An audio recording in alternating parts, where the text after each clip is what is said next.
Bem, gente, boa noite, tudo bem? Bom dia, boa tarde, seja lá qual for a hora que vocês estiverem assistindo. Conforme combinamos, vamos tentar conversar um pouquinho a respeito do tema. Tentamos ter a nossa aula e não foi possível, né? Por problemas aí da internet, da rede, do sinal. Mas vamos lá. O tema é Karl Marx. Karl Marx é a história da exploração do homem. Ele é o terceiro pensador a respeito do qual nós vamos tratar nesse nosso curso de Sociologia da Educação.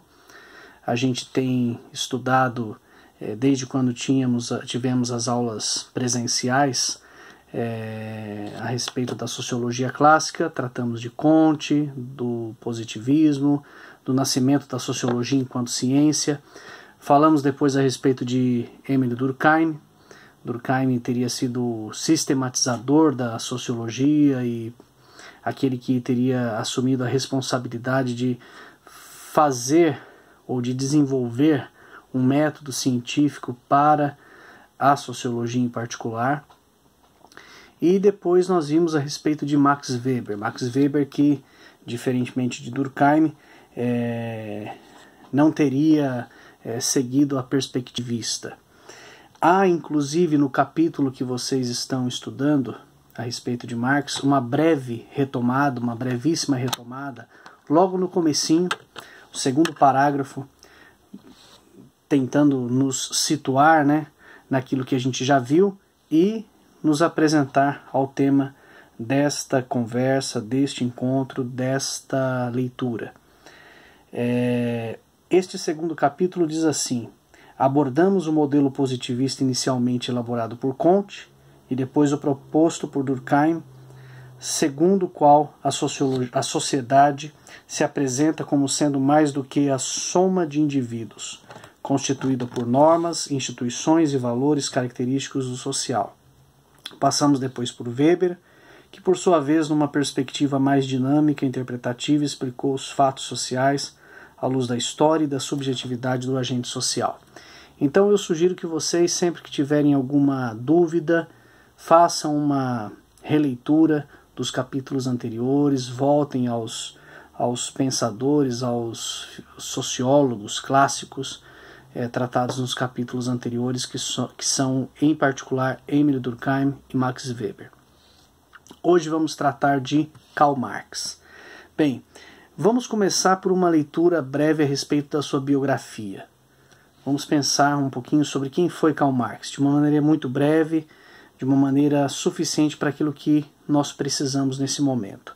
Marx nasce em 1818, morre em 1883. Alemão, nascido em Treves.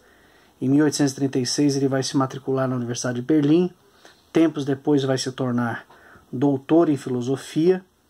Vai ser também redator de uma importante gazeta liberal em Colônia, mas a sua carreira começa a ganhar mais notoriedade mesmo a partir do momento que ele começa a residir em Paris, em 1842.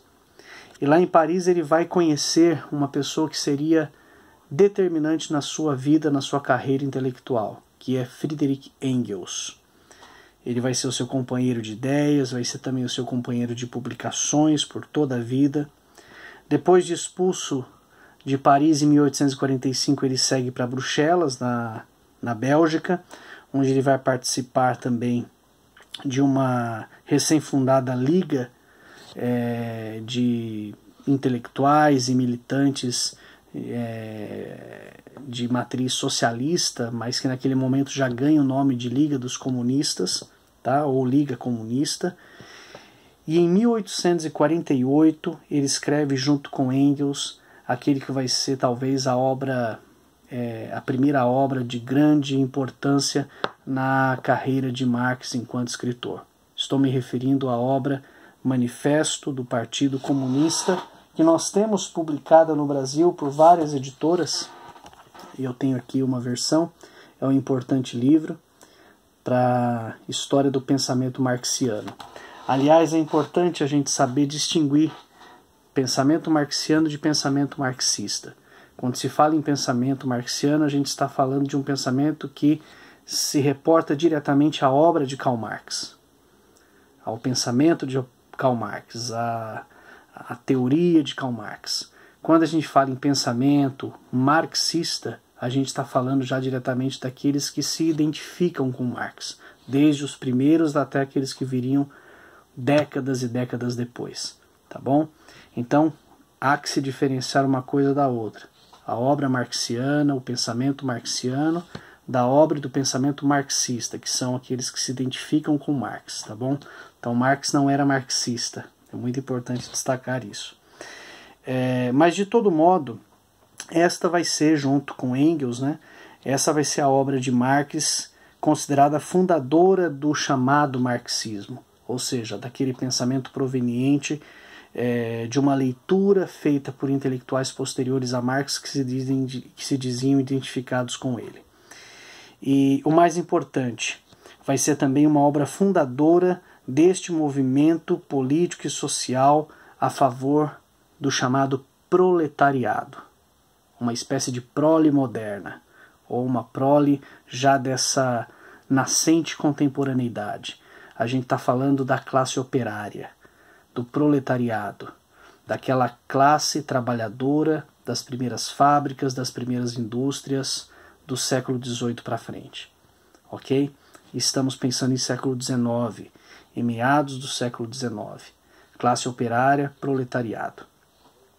Com o desenvolvimento desses acontecimentos, em particular das revoluções que iam acontecendo no século XIX, sobretudo em 1848, Marx vai mudar para Londres, onde ele vai se dedicar a um grandioso estudo crítico da economia política.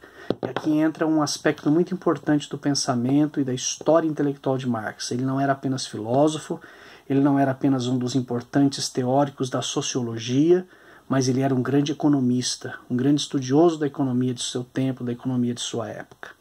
E foi, consequentemente, um dos fundadores da chamada Associação Internacional dos Operários, ou mais popularmente conhecida como Primeira Internacional. Ele morre em 1883, como eu já disse, após uma intensa vida política e intelectual, e dentre as suas obras mais importantes, eu destacaria o já citado Manifesto do Partido Comunista, em coautoria com Friedrich Engels, e o Capital. O Capital é uma obra produzida com vários volumes, de muito fôlego.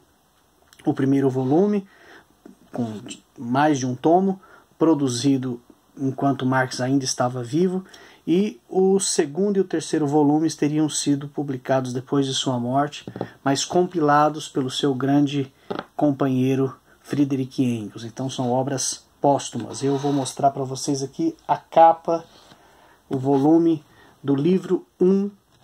O livro 1, volume 1, na verdade é o primeiro volume do livro 1, né, ou o primeiro tomo do primeiro volume, depende de como que a editora que publica a obra identifica. De O Capital, Crítica da Economia Política. Essa daqui é uma edição publicada pela Civilização Brasileira, uma tradução excelente, tá bom? Então, uma obra de muito fôlego, de muito peso, de muita importância, que fala a respeito do contexto econômico e social da segunda metade do século XIX. E eu indicaria, nesse primeiro bloco para vocês, o seguinte, para ter uma ideia sobre a vida de Marx, um filme bastante recente chamado O Jovem Marx, que fala exatamente a respeito dessa relação dele com Engels e de como que ele se envolveu com esses movimentos de defesa da classe operária, como que começaram as suas primeiras obras a serem produzidas e quais foram os primeiros desdobramentos da vida intelectual de Karl Marx e também, de certa maneira, no final do filme começa a mostrar um pouco da divergência entre eles, como que começa a haver uma primeira divergência entre Marx e Engels, embora essa divergência nunca tenha sido suficiente para separá-los, para fazer com que eles caminhassem por trajetórias opostas. Muito pelo contrário, não à toa Engels, depois da morte de Marx, ainda continuaria compilando os seus textos, os seus escritos, fazendo com que, por exemplo, o Capital continuasse sendo publicado e ampliado mesmo depois da morte de Karl Marx. Então, nesse primeiro bloco eu gostaria de deixar esse destaque para vocês, tá? Essa observação para as questões biográficas sobre a vida, sobre a obra, sobre a trajetória de Marx. Na sequência eu vou falar a respeito de alguns pontos, a respeito da sua teoria, a respeito do materialismo histórico e alienação, para depois em outros blocos a gente pensar sobre outras questões. A gente vai fazer assim por blocos para que a gente possa ter vídeos não muito pesados para que eu consiga enviar para vocês. Tá bom, gente? Então essa foi a primeira parte. Próxima parte a gente trata em particular a respeito das origens e da ideia de alienação. Até já.